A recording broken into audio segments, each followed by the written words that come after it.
पहली खबर, वज़ीर आला खैबर पख्तूनख्वा मोहम्मद सुहेल आफरीदी साहब ने कल रात अपनी काबीना तश्कील दे दी। इमरान खान साहब की हिदायत के मुताबिक उन्हें फ्री हैंड दिया गया था कि वो अपनी काबीना खुद तश्कील दें और मुख्तसर काबीना बनाएं और अपनी ज़रूरत के मुताबिक जिसे वो चाहते हैं अपनी टीम में शामिल कर लें। उसके बाद उन्होंने अपने सीनियर्स के साथ मुशावरत के बाद एक काबीना तश्कील दी जिसमें 10 वज़रा का ऐलान किया गया है, 2 मुशीर हैं और एक मुआवन ख़ुसूसी है। जो वज़रा हैं उनमें मीना खान आफरीदी हैं, अरशद अयूब खान, अमजद अली, आफ्ताब आलिम खान, फजल शकूर खान, खलीकुर रहमान, रियाज खान, सैयद फ़खर जहान, सैयद आकिबुल्ला खान, फैसल खान और जो मुशीर हैं एडवाइज़र्स उसमें मुज़म्मिल असलम वो इकॉनमी को देखते हैं और ताज मोहम्मद साहब को शामिल किया गया है, नया नाम है। मुआवन ख़ुसूसी के तौर पे उन्होंने लिया है शफ़ी जान को। इस तरीके से एक अहम तरीन खिलाड़ी जो कि एस्टेब्लिशमेंट के बहुत ही मायानाज बल्लेबाज थे बैरिस्टर सैफ, उनको आउट कर दिया गया है पहले मरहले में, क्योंकि इमरान खान साहब ने कोई भी नाम तजवीज़ नहीं किया था और इसलिए बैरिस्टर सैफ अली अमीन गंडापुर साहब के साथ थे और इम्पॉर्टेंट पोजीशन पे थे। लिहाजा बैरिस्टर सैफ साहब का इनिंग्स जो है वो ख़त्म हुई पहली। और इस तरीके से ये 3-4 दिनों से ये बहुत डिबेट चल रही थी कि बैरिस्टर सैफ होंगे या नहीं होंगे, तो अब मामला ये आ गया है बड़ा क्लियर। उसके बाद है जी आज गवर्नर खैबर पख्तूनख्वा ने इसकी मंजूरी भी दे दी है और आज 3 बजे दोपहर काबीना अपना हल्फ उठाएगी। तो इस तरीके से वो तमाम अफवाहें जो गर्दिश कर रही थीं वो सारी की सारी दम तोड़ गई। लेकिन इस दौरान कुछ सरकारी मीडिया ने, सरकार के दानिश्वरों ने इसमें लुच तलने की काफ़ी कोशिश की और कहा गया कि बड़े इख्तलाफात हैं, बड़ा ये है, बड़ा वो है, लेकिन ऐसा कुछ भी नहीं था और काबीना आज मारिज़ वजूद में आ चुकी है। इस तरीके से सोहेल खान आफरीदी आज शाम 3 बजे के बाद अपनी काबीना का पहला इजलास भी तलब करेंगे जिसमें इंपॉर्टेंट डिसीजन लिए जाएंगे और आइंदा का लाहे अमल और एक खैबर पख्तूनख्वा का गवर्नमेंट का जो एजेंडा है वो सेट किया जाएगा, क्योंकि अली अमीन गंडापुर साहब के बाद ये एक अहम बड़ी तब्दीली थी जिसे रोकने की बड़ी कोशिश की गई। DG ISPR खुद पेशावर गए अपनी मीडिया टीम के साथ, लेकिन वहाँ के जो मीडिया पर्सनस हैं, वहाँ के जो एंकर पर्सनस थे, रिपोर्टर्स थे, उन्होंने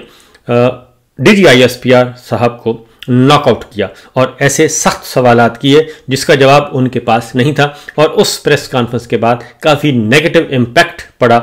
ख़ास तौर पे मिलिट्री लीडरशिप का वहाँ पे कि वो सिर्फ़ और सिर्फ इसलिए आए थे कि सोहेल खान आफरीदी का इलेक्शन रोका जा सके। तो बहरहाल ये एक बहुत बड़ी नाकामी है उन लोगों के लिए जो ये समझते थे कि पत्ता भी नहीं हिल सकता फील्ड मार्शल की इजाज़त के बगैर, तो ये हिल गया है। तो बहरहाल अगली खबर जो है जी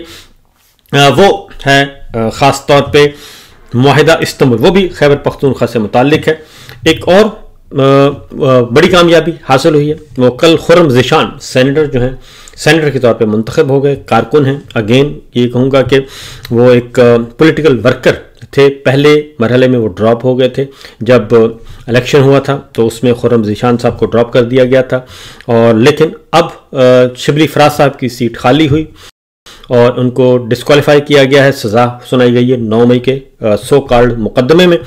तो उसमें खुर्रम ज़ीशान कल सेनेट का इलेक्शन था, उसमें 91 वोट हासिल किए और इस तरीके से वो भी अफवाहें दम तोड़ गईं जो राना सनाउल्लाह साहब, शेर अफजल मरवत साहब और मुखालिफिन जो करते थे, अपोजिशन के लोग कर रहे थे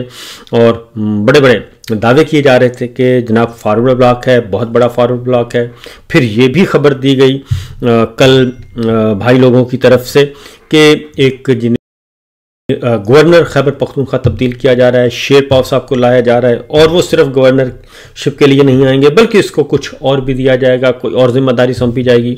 तो ये मामला भी टाएं फिश हुआ और खुर्रम ज़ीशान ने 91 वोट हासिल किए और 1 वोट भी आगे पीछे ना हो सका और मुत्तहिदा अपोजिशन खैबर पख्तूनख्वा की, जो कि विफाक में मुत्तहिदा हुक्मरान इत्तेहाद है फॉर्म 47 का, वो सारे का सारा हार गया। तो ये एक दूसरी बड़ी कामयाबी खैबर पख्तूनख्वा में हुई और इस तरीके से फील्ड मार्शल के जो मोहरे और घोड़े जो हैं वो कामयाब ना हो सके और इस तरीके से मामलात आगे बढ़ रहे हैं। अगली खबर जो है जी वो है मुआहिदा इस्तांबुल हुआ है, वो भी चूँकि अफ़गानिस्तान का मामला और दहशतगर्दी के खिलाफ जंग का मामला, वो भी खैबर पख्तूनख्वा से मुताल्लिक है। तो सोहेल अफरीदी साहब आए तो उन्होंने आके फ़ौरन राब्ता अवाम मुहिम शुरू की और जरगे शुरू कर दिए और उन्होंने 4 जलसे किए और एक कौमी जरगा बुलाया, कबायली सरदार एंड मिशरान का जरगा बुलाया और उनसे बातचीत की और वाज़ेह तौर पर यह कहा गया कि हमें फ़ौजी ऑपरेशन किसी भी सूरत में कबूल नहीं है। और ये जो कल सोहेल अफरीदी साहब ने एक बहुत इंपॉर्टेंट बातें भी की और उन्होंने मैसेज कन्वे किया एक आम आदमी के ज़ुबान में। उन्होंने कहा कि ये जो शहीद होते हैं, एक तो कोलेटरल डैमेज, ये इंटरनेशनल स्टैंडर्ड है कि अगर कोई वाक़या हुआ सरकार करती है या फोर्सेस करती हैं तो उसमें अगर 100 बंदा मारा जाता है तो उसमें इंटरनेशनल स्टैंडर्ड है कि इग्नोर किया जा सकता है। इनोसेंट अगर 2 बंदे उसमें मारे जाएं तो मासूम लोग निहत्ते मारे जाएं तो 2 लोग तक ये काबिल कबूल है, आलमी मयार के मुताबिक सरफ नज़र किया जा सकता है। लेकिन अगर एक दहशतगर्दी इंटेलिजेंस बेस्ड ऑपरेशन किया जाए और फोर्सेस हमलावर हों और उसमें 21, 22 ख़वातीन और बच्चे मासूम शहीद हो जाएं और उनमें दहशतगर्द एक भी ना निकले तो फिर ये काबिल कबूल नहीं है। और फिर ये कि ये जो वाक़यात होते हैं, मिट-भड़ होती है इस तरह की, उसमें गरीब आदमी का बंदा मारा जाता है, गरीब आदमी का अवाम हो, गरीब आदमी के, आम आदमी के, और अगर फौजी जवान हो, अफसर हो, शहीद हो, वो भी आम लोगों के होते हैं। उसमें किसी जर्नैल का बेटा जो है वो शहीद नहीं होता और जर्नैल का बेटा इस तरह की कार्रवाइयों से दूर रखा जाता है। तो इसलिए उन्होंने कहा कि बड़े लोगों को अलग किया जाता है और ये काम किया जाता है, इसलिए ये एक तासुर जो है वो फासले बढ़ा रहा है। तो लिहाजा ये मामला भी हुआ और सोहेल अफरीदी साहब को ये कामयाबी हासिल हुई और कबायली जरगों ने, कबायली अवाम ने, सरदारान ने, मिशरान ने उनको सपोर्ट किया और उन्होंने कहा कि खैबर पख्तूनख्वा के ख़िलाफ़ कोई भी पॉलिसी बनाई गई तो वो काबिल कबूल नहीं होगी बल्कि मज़ाहमत की जाएगी। और फिर ये कि ये इख्तियार जो है वो सूबाई हुकूमत को दिया जाए, सूबाई फोर्सेस को दिया जाए, उनको तगड़ा किया जाए, वो बात करें। वो जब कहते हैं कि हम बात करने के लिए तैयार हैं, ये लड़ाई बंद करवाने के लिए तैयार हैं, काबुल अफ़गानिस्तान हम जाने के लिए तैयार हैं, लेकिन कहा जाता है कि आपके पास तो वीज़ा ही नहीं है, आप नहीं जा सकते। तो जबकि दूसरी तरफ अंडर हैंड जो है वो खुफिया दौरे करवाए जाते हैं अपने लाइक माइंडेड के और उनको भेजा जाता है और उनको कहा जाता है कि जनाब बातचीत करें, गपशप लगाएं। लेकिन इस दबार ना ही मौलाना फजलुर रहमान साहब की खिदमत हासिल की गई और ना ही पाकिस्तान तहरीक इंसाफ की, जबकि उनके अच्छे ताल्लुकात मौजूद हैं काबिल हुकूमत के साथ, लेकिन ये ताल्लुकात अब काबिल कबूल नहीं हैं। तो बहरहाल उसके बाद हुआ यही कि कल फिर army chief general Asim Munir साहब को भी एक सेशन करना पड़ा पेशावर में जाके और उन्होंने कोर कमांडर को हुक्म दिया कि सोहेल अफरीदी साहब जो हैं वो आगे बढ़ रहे हैं, नंबर लेकर जा रहे हैं, पब्लिक परसेप्शन उनका बहुत बेहतर हो रहा है, लिहाजा आप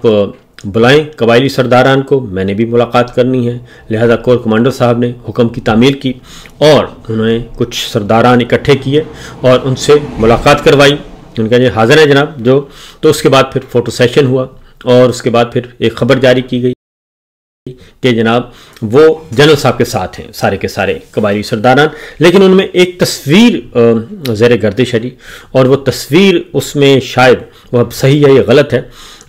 वो कैसे आ गए। उसमें कमांडर जो हैं वो कलदम तंजीम के कमांडर नज़र आ रहे हैं और वो भी कबायली सरदार की सूरत में नज़र आ रहे हैं। तो इसके बारे में मेरा ख्याल है वजाहत कर देनी चाहिए कि वो वहाँ क्या कर रहे थे। तो इसके साथ साथ क्योंकि मामला ये है कि पाकिस्तान तहरीक इंसाफ के पास और जो अरकान पार्लिमान हैं वो सूबाई हैं, कौमी असम्बली के हैं, सेनेटर्स हैं, जिनका ताल्लुक़ खैबर पख्तूनख्वा से है और ख़ास तौर पर कबायली इलाकों से है, उनके पास बहुत कुछ शवाहद मौजूद हैं इस बारे में, तो वो किसी वक्त भी वो एक मुनासिब वक्त का इंतज़ार कर रहे हैं, वो शवाहिद सामने लेकर आएंगे। अगली खबर ये है कि अब अफ़गानिस्तान के साथ जो है पाक अफ़गान जंग शुरू की गई और पाक अफ़गान जंग हमले भी किए गए, फ़िज़ाई हमले भी किए गए और सरहदों पर भी लड़ाई हुई और अच्छी खासी हुई। ख्याल था कि सदर ट्रंप जो हैं वो आएंगे और आके ये जंग बंद करवाएंगे और हम सदर ट्रंप पे एहसान करेंगे, लेकिन सदर ट्रंप को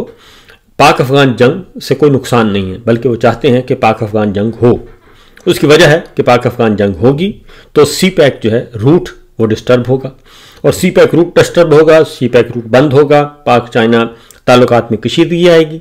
और चाइना को भी ब्लॉक किया जाएगा। लिहाजा ये जंग तो मफाद में है। तो सदर ट्रंप ने 3-4 दफ़ा कहा कि मुझे पता चला है, जब उनसे सवाल किया कि हाँ मुझे पता है कि जंग हो रही है, जंग की जा रही है, मैं बंद करवा सकता हूँ लेकिन फ़िलहाल मेरी कोई दिलचस्पी नहीं है। कभी उन्होंने कहा कि मैं फ़लाँ जगह जा रहा हूँ तो फिर देखूँगा, अभी और बहुत काम है, मैंने अमेरिका भी चलाना है। इसलिए उन्होंने इस जंग के बारे में पाकिस्तानी हुक्काम से कोई राब्ता नहीं फरमाया। यहाँ तक कि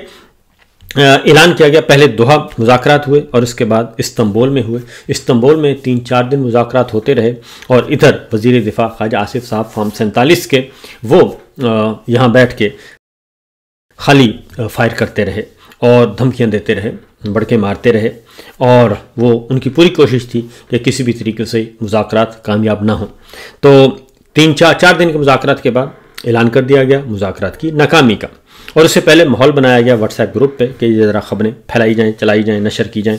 कि बहुत ही जनाब हमें टफ़ टाइम दिया जा रहा है, हमने तमाम मामला सेट कर ली हैं लेकिन हमारी बात नहीं मानी जा रही और वो दहशतगर्दों के मुआवन हैं और ये है वो है, इस तरह से ये करने की कोशिश की। लेकिन बहरहाल सिचुएशन जो है वो एक दफ़ा कहा गया मुज़ाकरात नाकाम हुए, कल फिर मुज़ाकरात हुए और मुश्तरका एलामिया जारी कर दिया गया और मुज़ाकरात की कामयाबी का ऐलान कर दिया गया।